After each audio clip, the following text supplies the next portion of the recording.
Morning everyone. আজকে আমাদের মালয়েশিয়ার লাস্ট ডে, মানে আজকে আমরা রাত্রে প্লেনে উঠবো। ট্রেন বলতে যাচ্ছিলাম, প্লেনে উঠবো রাত্রি 9:30টায় প্লেন এখান থেকে। তো এখন ফার্স্ট একটু কোথাও যাই, ইচ্ছে আছে মনোরেলটা চড়ার, কারণ সব কিছুই চড়া হয়েছে। কেটিএম, এলআরটি, এমআরটি চড়া হয়ে গেছে, শুধু মনোরেলটা বাকি আছে। আজকে ওটা চড়বো, তারপর দেখা যাক কোথায় কোথায় কী কী করি। যা যা করি সবই দেখতে পাবে ব্লগের মাধ্যমে। চলো এখন বেরোই। এখন চলে এসেছি মনোরেল স্টেশনে। কেএল সেন্ট্রালের থেকে একটা ভাগ হচ্ছে মনোরেলের জন্য। তো ওখান থেকে হাংতুয়া বলে একটা স্টেশন পর্যন্ত আমরা যাব। তো এখনও আসেনি ট্রেন, 10 মিনিট এখন। হ্যাঁ, এখনও 10 মিনিট বাকি ট্রেন আসতে।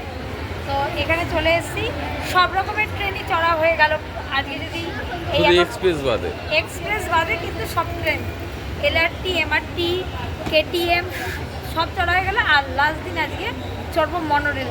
ছোটোবেলায় বইতে পড়েছি মনোরেলের কথা, আজকে চড়বো ডাইরেক্ট মনোরেলে। চলো কি রেলটা কেমন দেখাচ্ছি। আমরা মনোরেলে বসে পড়েছি, আর এইটা কিন্তু খুব মনে হচ্ছে ইয়ে চালাচ্ছে না, ড্রাইভার চালাচ্ছে।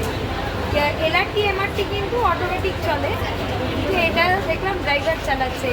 মানে বহুদিনের সব পূর্ণ হলো, মনোরেলে উঠলাম। মানে এক সময় যখন এই মনোরেল শুনেছি ছোটোবেলায় যে সবচেয়ে দ্রুতগামী ট্রেন, তো তাতে আজকে চড়তে পারলাম বিদেশে এসে। মানে এটা একটা খুব ভালো সুন্দর অভিজ্ঞতা নিয়ে আমি দেশে ফিরব।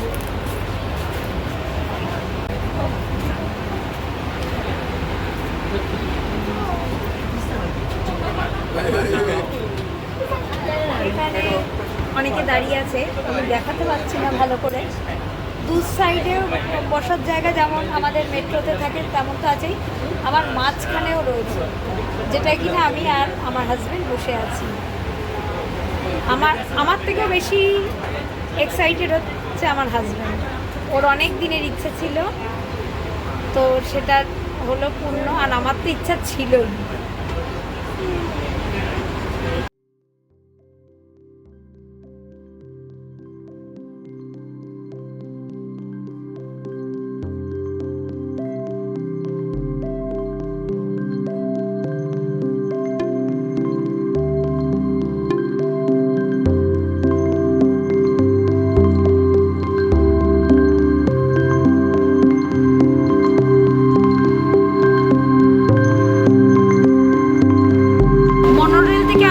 এলআরটি করে চলে এলাম মসজিদ জামেকে। আর এই সেই মসজিদ জামে, স্টেশন সংলগ্নই এই মসজিদ জামে। আর এই মসজিদের নাম অনুসারেই স্টেশনের নাম হয়েছে মসজিদ। এতদিন রয়েছি মসজিদ জামেকটাই আসা হয়নি, তাই এখান থেকে দেখা হয়ে গেল মসজিদ জামে।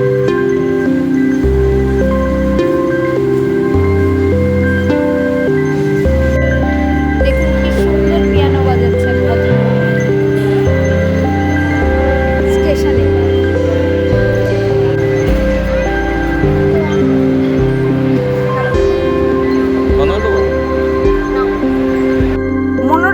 পর। আমরা চলে আসলাম আবার সুরিয়া কেএলসিসি মল।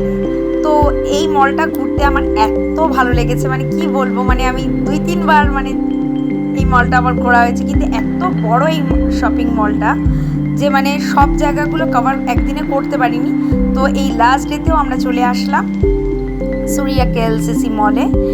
আর আর পৃথিবী বিখ্যাত সমস্ত ব্র্যান্ড রয়েছে এই শপিং মলটা। খুব এক্সপেন্সিভ মলটা, কিন্তু ঘোরার জন্য তো আমি বলবো দারুণ এই শপিং মলটা। তো চলো আমরা দুজনে মিলে ঘুরি এবং আমার সাথে তোমরাও দেখতে থাকো। আর সুরিয়া কেএলসিসি মলের সব জায়গা মোটামুটি ঘোরা হয়ে গেলেও আমাদের কিন্তু ফুড কোর্টটা দেখা বাকি। তো এরপরে আমরা যাব ফুড কোর্টে গিয়ে দেখবো ওখানে কী খাবার পাওয়া যায় না যায়। তো যদি পছন্দসই খাবার পাওয়া যায় তাহলেই খাবো, আর না হলে আমরা অন্য কোনো রেস্টুরেন্টে আজকে লাঞ্চটা করব।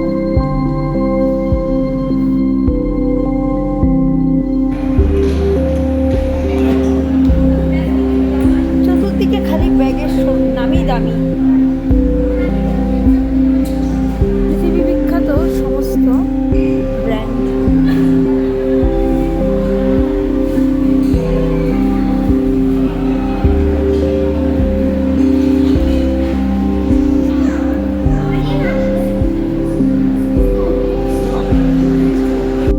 চলেও এসেছি ফুড কোর্ট এরিয়াতে। আর বিশাল মানে ফুড কোর্ট এরিয়াটা জাস্ট ওয়াও।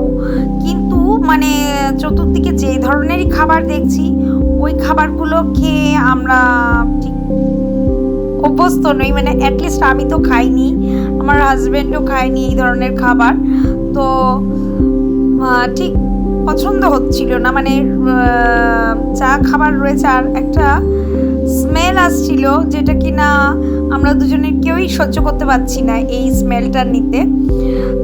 তো তবুও দেখি যদি পছন্দসই খাবার এখনও পাওয়া যায় তবেই ওখান থেকে খাবো, নাহলে আমরা এখান থেকে জাস্ট ঘুরে বেরিয়ে যাবো। মানে জাস্ট একবার ঘোরাও হয়ে গেল, আর পছন্দসই খাবার যদি পাওয়া যায় তো খেলাম, নাহলে তো এখানে রেস্টুরেন্টের অভাব নেই, তো অন্য কোনো জায়গায় গিয়ে আমরা আজকে লাঞ্চটা করে নেব। দেখো এখানে এত বড় ফুড কোর্ট এরিয়া, মানে শেষ নেই ফুড কোর্ট এরিয়াটা, যতদূর দেখা যাচ্ছে মানে শেষ নেই ফুড কোর্ট এরিয়া। আর এই দেখো ঝিনুক, এই ঝিনুকগুলোকে সেদ্ধ করে রাখা রয়েছে, আর এখান থেকে যা উটকো গন্ধ বেরোচ্ছে, আমি সত্যি কথা বলতে আমি একদমই এই গন্ধটা নিতে পারছি না। মানে যারা খান ঠিক আছে, আমি বলছি না সেটাই ব্যাপার, কিন্তু আমার কাছে একটা গন্ধ লাগছে যেটা কিনা আমি সহ্য করতে পারছি না। যাই হোক, আমি এই খাবারগুলোতে একেবারেই অভ্যস্ত নই। তো আমরা এখান থেকে জাস্ট এখন ঘুরে বেরিয়ে যাব, এবার দেখা যাক কি করি না করি। সুরিয়া মল থেকে এখন আমরা চলে এসেছি এলআরটি স্টেশনে। এই যে টিকিট কাটছে আমার হাজব্যান্ড। এখন আমাদের ট্রেনের কোন প্ল্যাটফর্মে যাবে সেটাও মুখস্থ হয়ে গেছে, আর ও এত সুন্দরভাবে গাইড করে এই ট্যুরটা আমাকে নিয়ে করলো, মানে মনে হচ্ছে যেন ও বহুবার এসেছে, কিন্তু ওর কিন্তু এটা ফার্স্ট টাইমেই আসা। হয়ে গেছে, চলো।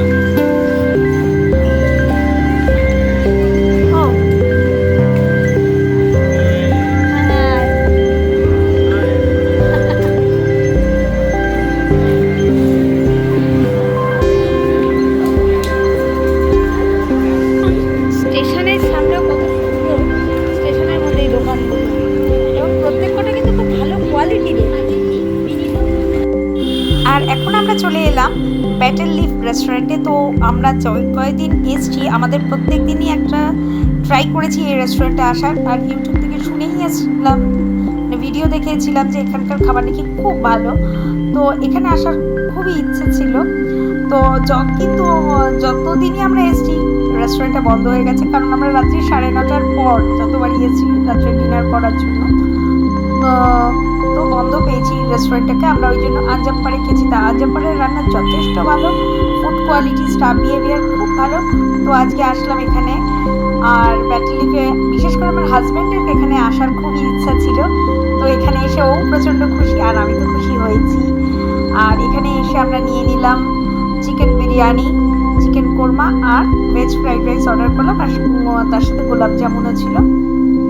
তো রেস্টুরেন্টের খাবার যথেষ্টই ভালো, ফুড কোয়ালিটি এবং কোয়ান্টিটিও বেশ ভালো পরিমাণেই দেয়, আর স্টাফ বিহেভিয়ার এখানেও খুব ভালো, খুব নিট অ্যান্ড ক্লিন এবং ওয়েল ডেকোরেটেড এই রেস্টুরেন্টটা। যাই হোক, আমাদের এখানে আজকে এই ব্লগটা এখানেই শেষ করছি, আর নেক্সট ব্লগে তোমরা দেখতে পাবে আমাদের বাড়ি ফেরাটা। তো দেখতে থাকো, আর অবশ্যই জানিও ব্লগটা কেমন লাগে।